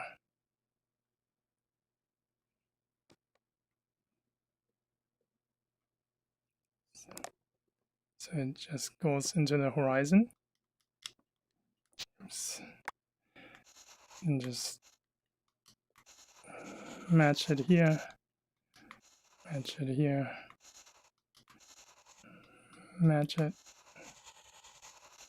and then let it go into the horizon just like this. Okay. Yeah, that looks much better. And then I do these waves. I think what I could do is, let me see, what am I going to do? Like sometimes I have to think about it, you know, and just try something. And I think what I'm going to do is, this is a 12 frame cycle, 1, 2, 3, 4. Like I think I have 8-second loop here. Maybe, let me think. Maybe I can do this. So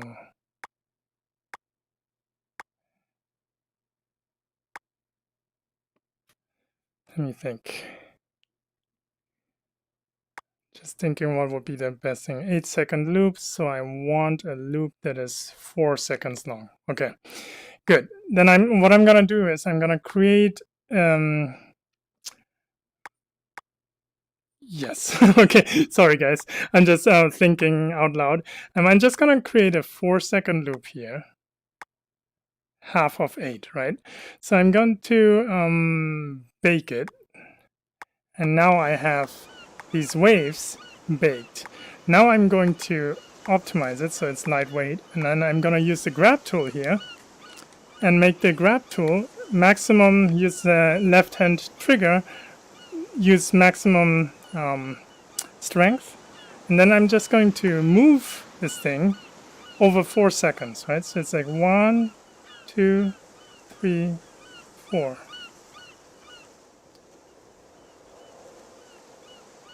Yeah, okay. So that works. So what I'm going to do is I'm just going to put it down below the water surface. And then I'm just going to use the grab tool. And 1, 2, oops. I want to make sure I only grab this wave here.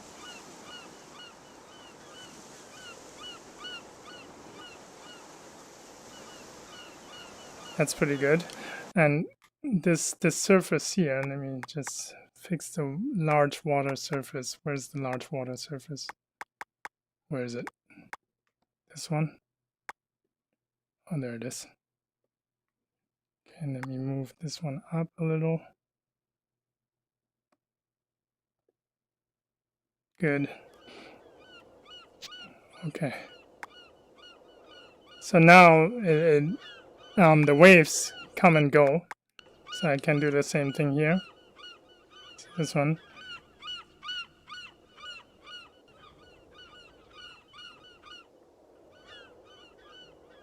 Ha, it works. Okay. And now I can duplicate this, right? I can duplicate it and move it over and offset it in time. And then we get this.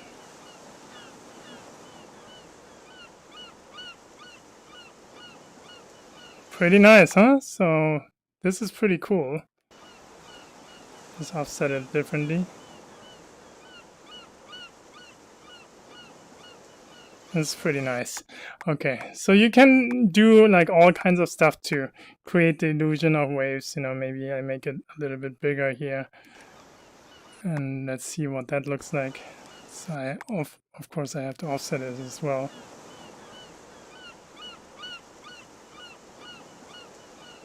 It's pretty nice. So let me just move this over here and move this over here and offset it as well.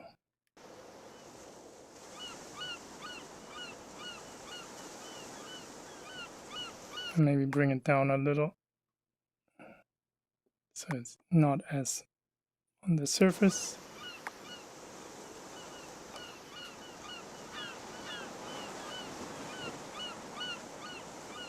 Yes, this is looking really good. And then I can actually bake it all.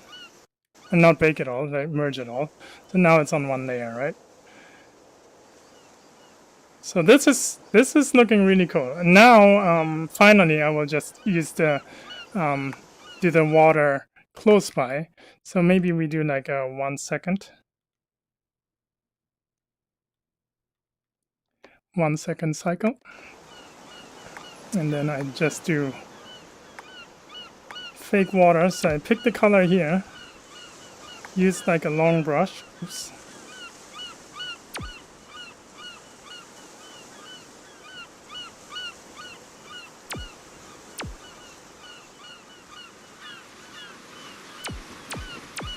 I'm trying to pick the color here, yeah. And I'm just painting only the edge, right? Because the only the edge matters, really. Let me hide the sound sources. And let me hide the grid.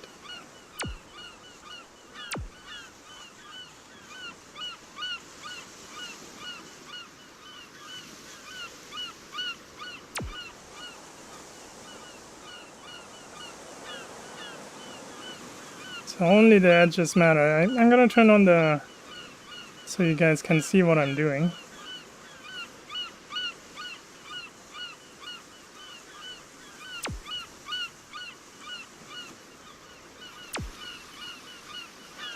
Let me turn this off again.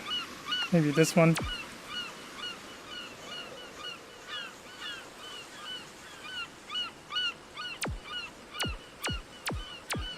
Trying to find the right color. See, now it looks like it's like in moving liquid.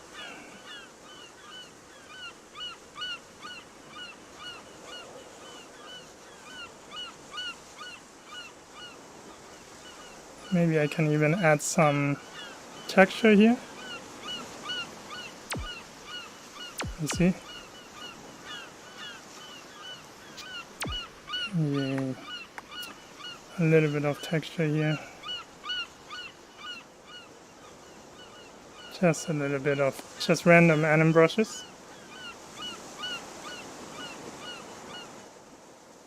Yeah, that looks good.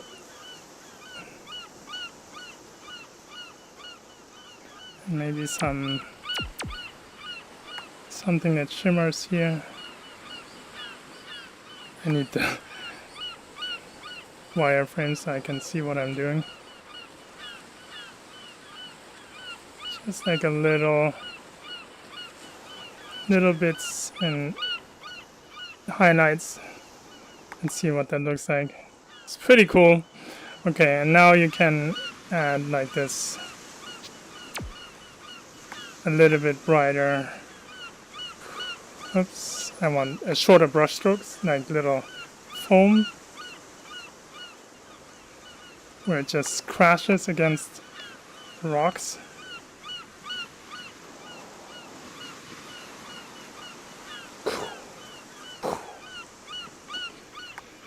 Making sounds towards it.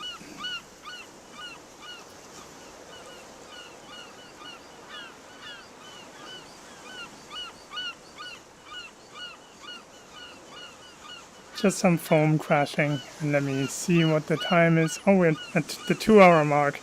It's almost done.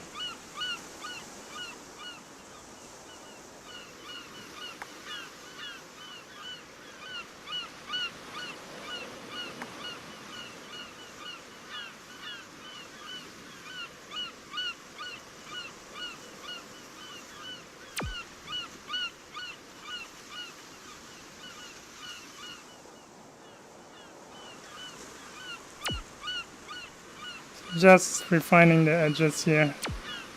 Maybe we want a little bit of foam here as well. Maybe the edge can have a little bit of the bright color.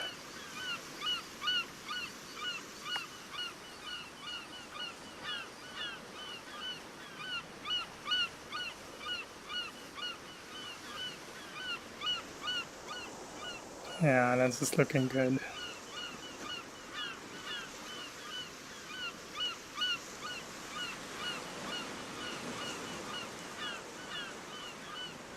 And let me see if I can colorize it a little bit here.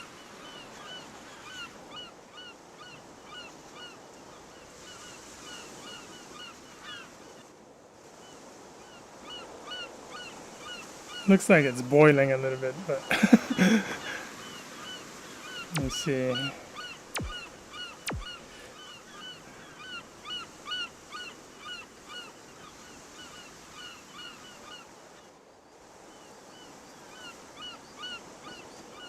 Yeah, that's pretty cool. I think, let's see.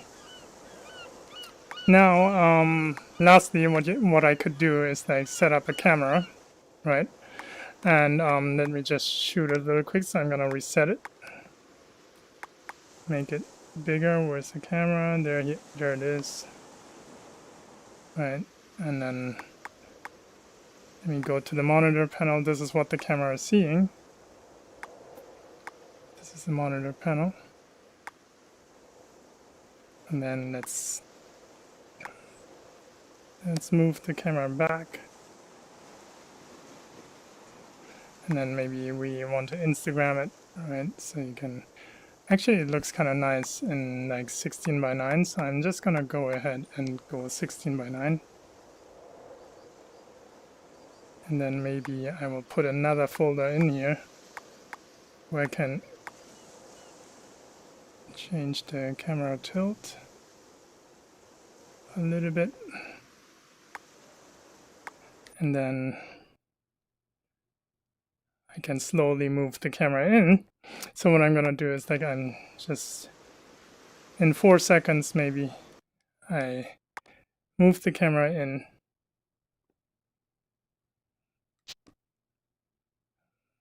Maybe like this.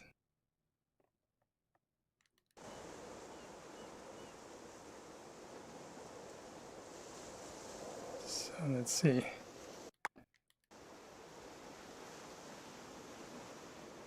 It's a bit too fast. Let me do this again. Something like this. And then in 4 seconds, let me just hit record. I zoom in a little. So I have something like this. And then I want it to be linear transition. And then I go 1 frame forward, and then I transition to like a close shot. And then I might rotate around.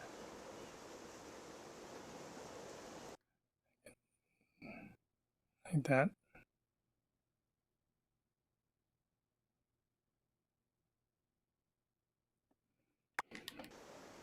Let's see. I kind of want to cut a little bit earlier.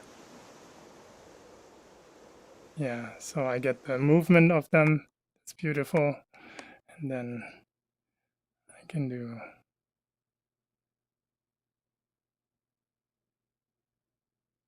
something like rotate around the boy.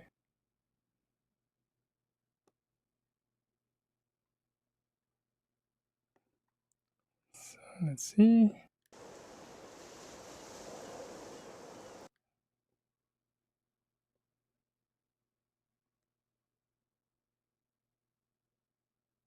Getting closer. So I usually animate with rotate and scale. That works really well.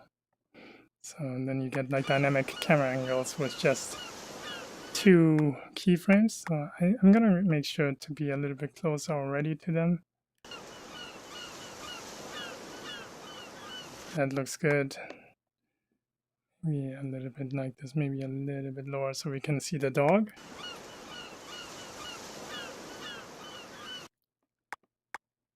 That's good. And let's scout another cool angle. Maybe one lower here. And then let me just create a keyframe here and create one here. So we're like looking up.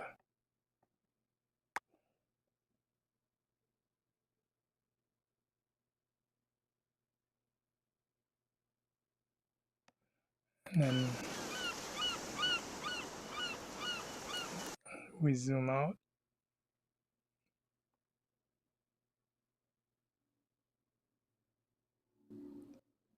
Something like this. Let's see.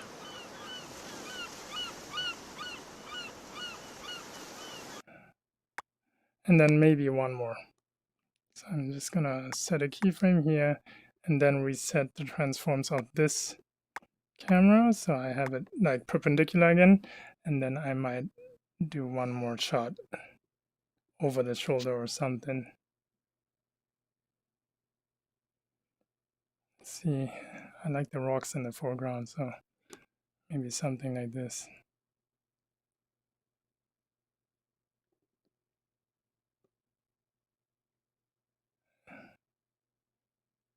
Just checking. Maybe something like this.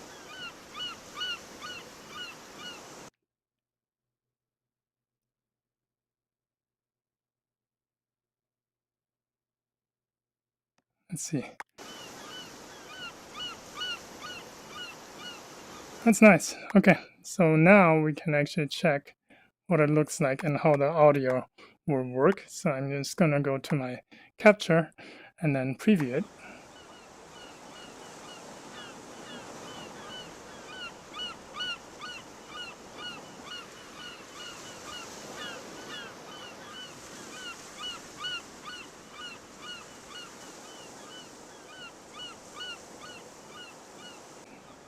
Okay, that is pretty cool.